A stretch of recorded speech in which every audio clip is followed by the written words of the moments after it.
तो very good afternoon all, कैसे हैं आप सब। तो शुरू करते हैं आज का सेशन। ये है हमारा 15 सेक्शन, जिसमें हम 500 प्रैक्टिस क्वेश्चन की सीरीज कर रहे हैं मैनेजमेंट की। और जैसा आप जानते हो कि हम ऑलरेडी 200 के ऊपर क्वेश्चन कर चुके हैं। उम्मीद करती हूँ कि आप लोग डिटेल एनालिसिस कर चुके होंगे। तो क्वेश्चन नंबर 206 है आपका assertion reason. Management is a set of principle relating to its function. Management एक सेट ऑफ प्रिंसिपल्स होता है उसके फंक्शन से रिलेट करता हुआ। और रीजन कहता है कि management is essential run all type of organisations, कि मैनेजमेंट जो है वो सभी तरह के ऑर्गेनाइजेशन को रन कराने के लिए जरूरी होता है। अब आपको ये देखना है कि ये दोनों स्टेटमेंट सही हैं या गलत हैं, और अगर सही है तो क्या रीजन जो है वो असर्शन को बता रहा है या नहीं बता रहा है। तो right answer is B guys. इसका सही आंसर है आपका बी, जिसमें बताया गया है कि असर्शन और रीजन दोनों ही सही है, लेकिन रीजन जो है वो इसको डिनोट नहीं कर रहा है। क्यों? क्योंकि देखो, ये प्रिंसिपल से रिलेटेड यहाँ पर बात की गई है, और यहाँ पर बताया गया है कि मैनेजमेंट की क्या इंपॉर्टेंस होती है। तो दोनों ही सेंटेंस सही है, लेकिन रिलेट नहीं कर रहे हैं। नेक्स्ट क्वेश्चन है आपका cost function, supply function, production function, oligopoly को आपको यहाँ पर जो गिवन लिस्ट है उसके साथ में मैच करना है। ठीक है, so the right answer is, इसका जो सही आंसर है that is the A guys. इसका सही आंसर ए है। कॉस्ट फंक्शन रिलेट करता है engineering model, supply function related to the factor price, production function related to the isoquant, और oligopoly is related to kinked demand curve. Next question, question number 208. Which of the following statements about the grievance redressal machineries give under the industrial not true? आपको बताना है जो सही नहीं है। देखो note कितना छुपा हुआ सा दिया हुआ है, अगर आपने ठीक से नहीं देखा तो ये मिस कर जाओगे।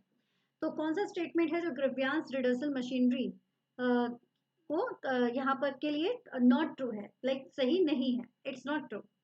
So every industry established employing 20 or more workmen shall have one or more grievance redressal committee. पहला पॉइंट कि सभी इंडस्ट्री जितनी भी स्टैब्लिश की गई हैं उसमें 20 या 20 से ज़्यादा वर्कर्स अगर हैं तो मोर लाइक वन और मोर ग्रीवियंस रिडर्सल कमिटी वहाँ पर होनी चाहिए। Grievance redressal committees can resolve any dispute arising in the industrial establishment. It is bipartite committee with the equal number of members representing the employer and the workmen, and there is a 45 days time limit from the date of written applications to complete the proceeding. Now, which one is not to related this one? The right answer is B, guys. This is the B.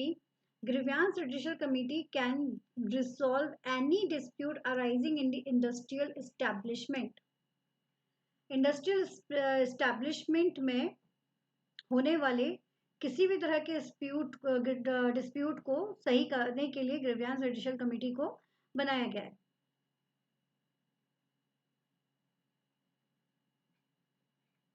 But ऐसा like हर case में ऐसा possible नहीं होता है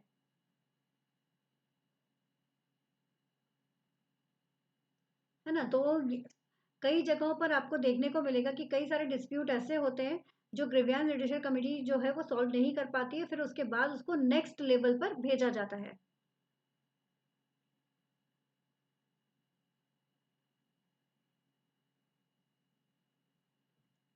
चलिए आगे देखते हैं। Which of the following according to objective of legislation? यहाँ पर आपको minimum wage act, payment of wage act, equal remuneration act और पेमेंट ऑफ बोनस एक्ट दिया गया है, और यहाँ पर इसकी डिटेल दी गई है। पहला है आपका to ensure the wage payable are distributed within the prescribe time limit to extended, ये पूरा ना एक है or this one, to extend the social justice by statutory providing the remuneration legally due to an employed person, to allow the employees to legally share in the prosperity of the establishment contributed by the capital management of labor, and to prevent the discrimination in the matter of employment and the remuneration. ठीक है, अब आपको बताना है कि कौन सा किसको लेकर बनाया, मतलब किस में किस तरह की बात की जा रही है। The right answer is B guys. इसका जो सही आंसर है that is the B. Minimum wage act जो है ये एक तरह से बात करता है कि सोशल जस्टिस होनी चाहिए, जो भी आप रेन्यूमरेशन प्रोवाइड कर रहे हैं वो सामने वाले पर्सन को लीगली प्रोवाइड होना चाहिए, मतलब जितना दिया गया है उतना मिलना ही मिलना चाहिए। पेमेंट ऑफ वेज एक्ट जो है ये बताता है, वेज एक्ट क्या बता रहा है, वेज एक्ट बता रहा है to ensure that the wages payable distributed within the prescribed time limit, जो प्रिस्क्राइब टाइम लिमिट है उसमें उसको मिलना ही मिलना चाहिए।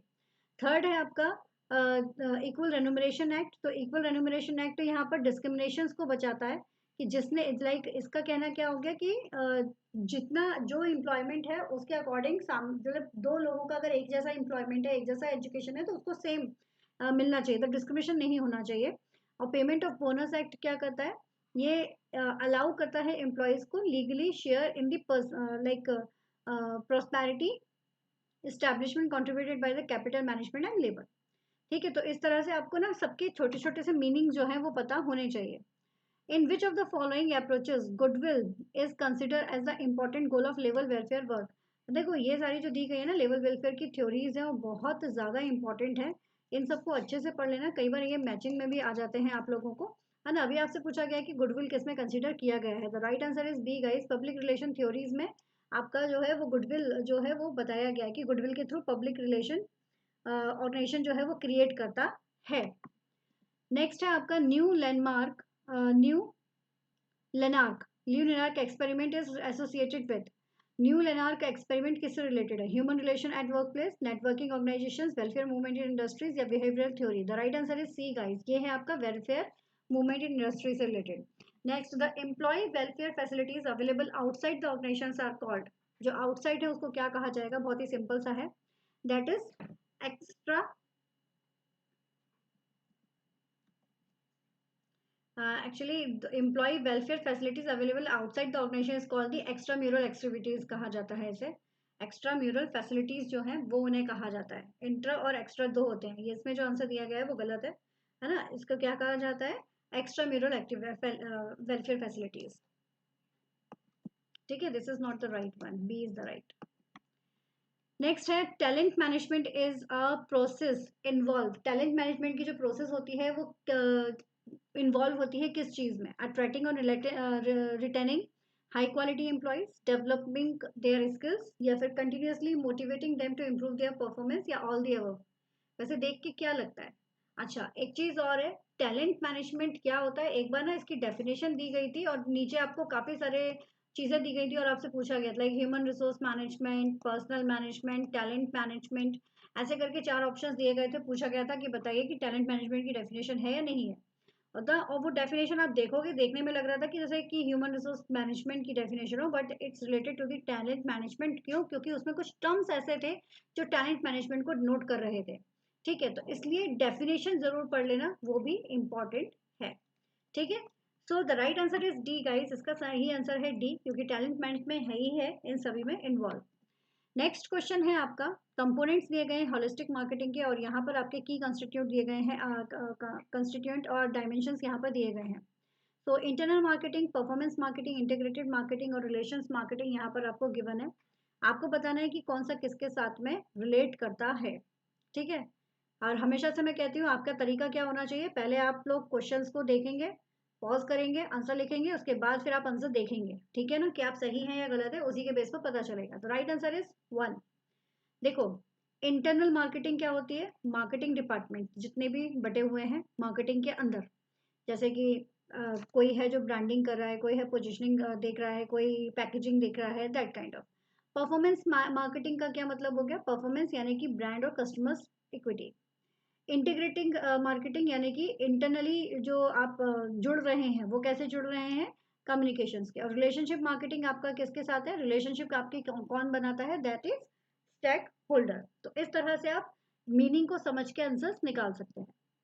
नेक्स्ट है आपका 215 215 स्टेटमेंट दिए गए हैं दो। फर्स्ट स्टेटमेंट है internal failure cost are generated after the product is dispatch as a result of non performance of requirement. आवश्यकताओं के गैर निष्पादन के परिणाम स्वरूप उत्पादन को भेजे जाने के बाद, किसको, प्रोडक्ट को भेज जाने के बाद आंतरिक विफलता लागत उत्पन्न होती है। प्रोडक्ट को जब आपने डिस्पैच कर दिया है उसके बाद नॉन परफॉर्मेंस रिक्वायरमेंट का रिजल्ट हमारे सामने आता है। इंटरनल फेल्यूर कॉस्ट जो है वो जनरेट हो रही है इसके बाद। सेकेंड स्टेटमेंट कह रहा है कि external failure cost are generated before the product is dispatch. External failure cost जो है वो प्रोडक्ट डिस्पैच होने के पहले आ रही है। तो कौन सा स्टेटमेंट यहाँ सही है और कौन सा गलत है, ये आपको यहाँ पर बताना है। So the right answer is B guys, B is the right one. Both the statements 1 and 2 are not correct, B is the right one.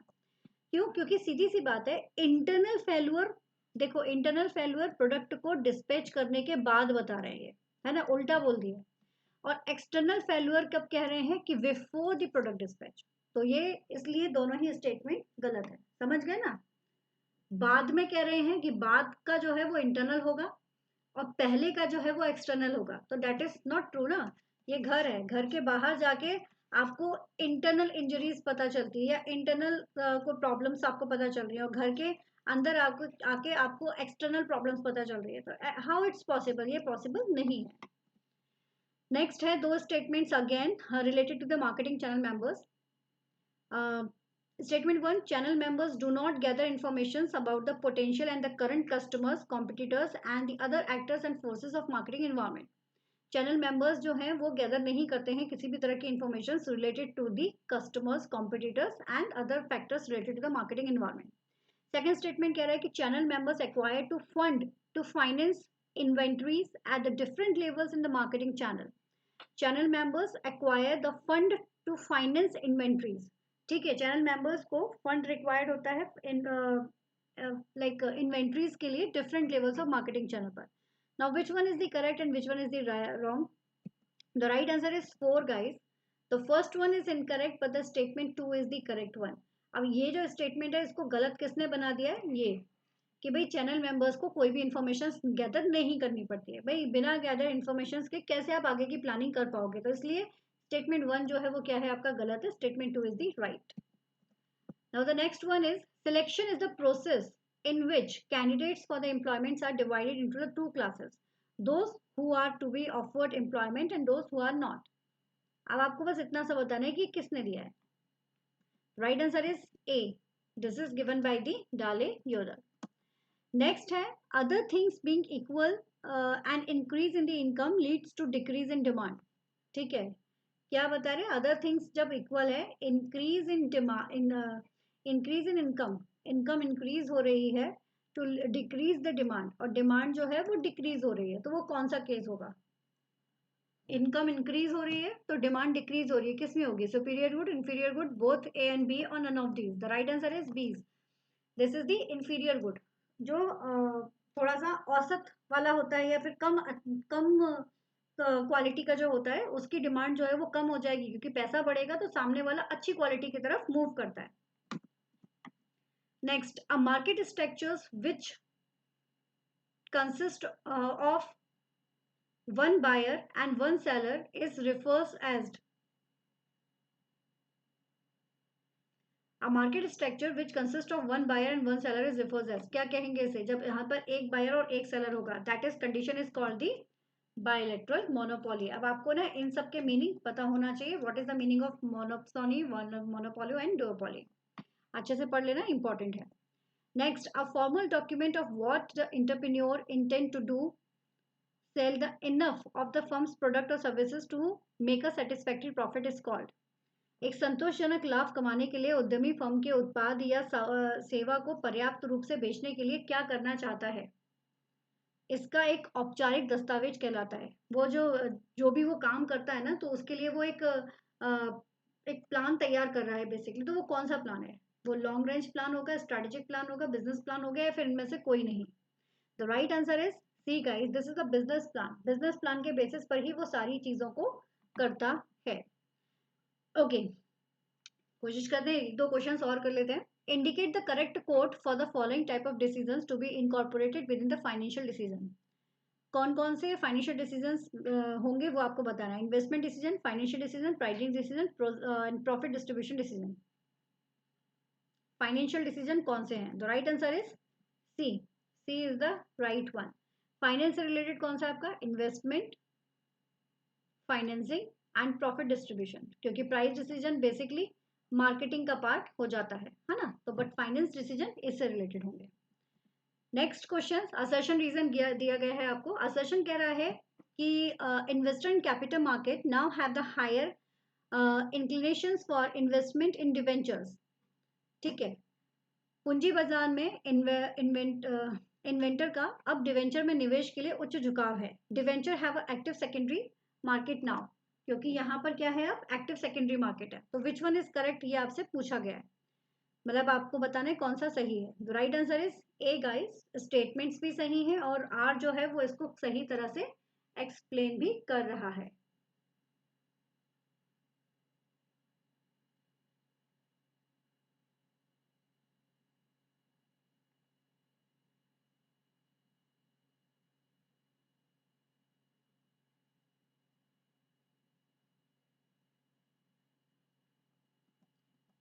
Next, style, fashion and fad क्या होते हैं ये आपसे पूछा गया है। इनके मीनिंग जरूर याद कर लो, एक आध बार और पूछा गया है ये एग्जाम में अलग अलग तरीके से। So the right answer is A guys, इसका सही आंसर है आपका ए। स्टाइल जो है that is related to the basic and distinctive mode of expression appearing to field in human endeavour. Fashion जो है this is related to currently accepted on popular style in a given field and fad जो है that is that comes quickly into the public view or adopted. ठीक है, जल्दी से public के द्वारा अडॉप्ट कर लिया जाता है, दैट इज फैड। तेरे नाम आया तो तेरे नाम सबने, सारे लड़के जो हैं वो तेरे नाम स्टाइल में बाल करके घूमना शुरू हो गए। So that is the fad that comes quickly to the public view. Okay, और बहुत जल्दी ना डिक्लाइन भी हो जाता है, जितनी जल्दी आता है उतनी जल्दी वो डिक्लाइन भी हो जाता है। ओके, वो वाला है यहाँ पर फंडा। नेक्स्ट क्वेश्चन है, multi level channel arrangement jobbers stand in between. Jobbers जो है वो किसके बीच में आता है जब मल्टी लेवल चैनल की बात की जा रही है? मैन्युफैक्चरर, होलसेलर, होलसेलर या रिटेलर, रिटेलर या कंज्यूमर, या कंज्यूमर, या फिर इनमें से कोई नहीं। इसके लिए आपको ना सबसे पहले ज़रूरी है, जो मल्टी लेवल चैनल की बात की जा रही है वो चैनल जो है उसके आपको सारे पता होना चाहिए कि मैन्युफैक्चरर कहाँ पर आ रहा है, होलसेलर कहाँ पर आ रहा है, रिटेलर कहाँ पर आ रहा है, ये आपको पता होना चाहिए कि पहले कौन आएगा, उसके बाद ही आप बता पाओगे कि जॉबर्स कहाँ आएंगे। So the right answer is B guys. Jobbers जो है इन मर्चेंडाइजिंग, हम कह सकते हैं ये आपका होलसेलर, डिस्ट्रीब्यूटर्स और इंटरमीडिएटरी की तरह काम करता है। ठीक है, तो जॉबर्स आपके कहाँ आएंगे? That comes between the wholesaler और रिटेलर, इनके बीच में आएंगे जॉबर्स। होलसेलर और रिटेलर के बीच में ये एक तरह से मीडिएटर का काम करेगा। So the last question of the day, which national institute has set up established a center for research in entrepreneurship education and development, यानी कि CREED, with the objectives of broaden the frontier of entrepreneurship research। कौन सा institute है ये आपसे पूछा गया, कहाँ पर स्टैब्लिश है ये? The right answer is B guys, this is the entrepreneurship development institute of India. ठीक है, which institute has set up establish a centre, उद्यमिता अनुसंधान की सीमा को व्यापक बनाने के उद्देश्य से किस राष्ट्रीय संस्थान ने उद्यमिता शिक्षा और विकास अनुसंधान केंद्र यानी कि क्रीड की स्थापना की है? तो वो है आपका entrepreneur development institute of India. तो this is all for today, ये था हमारा आज का सेशन। होप कि क्वेश्चंस जो हैं वो आप लोग अच्छे से पढ़े के, और काफ़ी क्वेश्चन आप लोगों के सही भी निकले होंगे। तो all the best guys, keep study hard and smart, take care. If you like the video तो लाइक ज़रूर कीजिए, कमेंट कीजिए, क्योंकि भाई इन्हीं चीज़ों से मुझे मोटिवेशन मिलता है। एंड जल्दी जल्दी से अपनी तैयारी को और ज़्यादा स्ट्रॉन्ग कर लीजिए और better result. Take care, keep study hard and smart, all the best.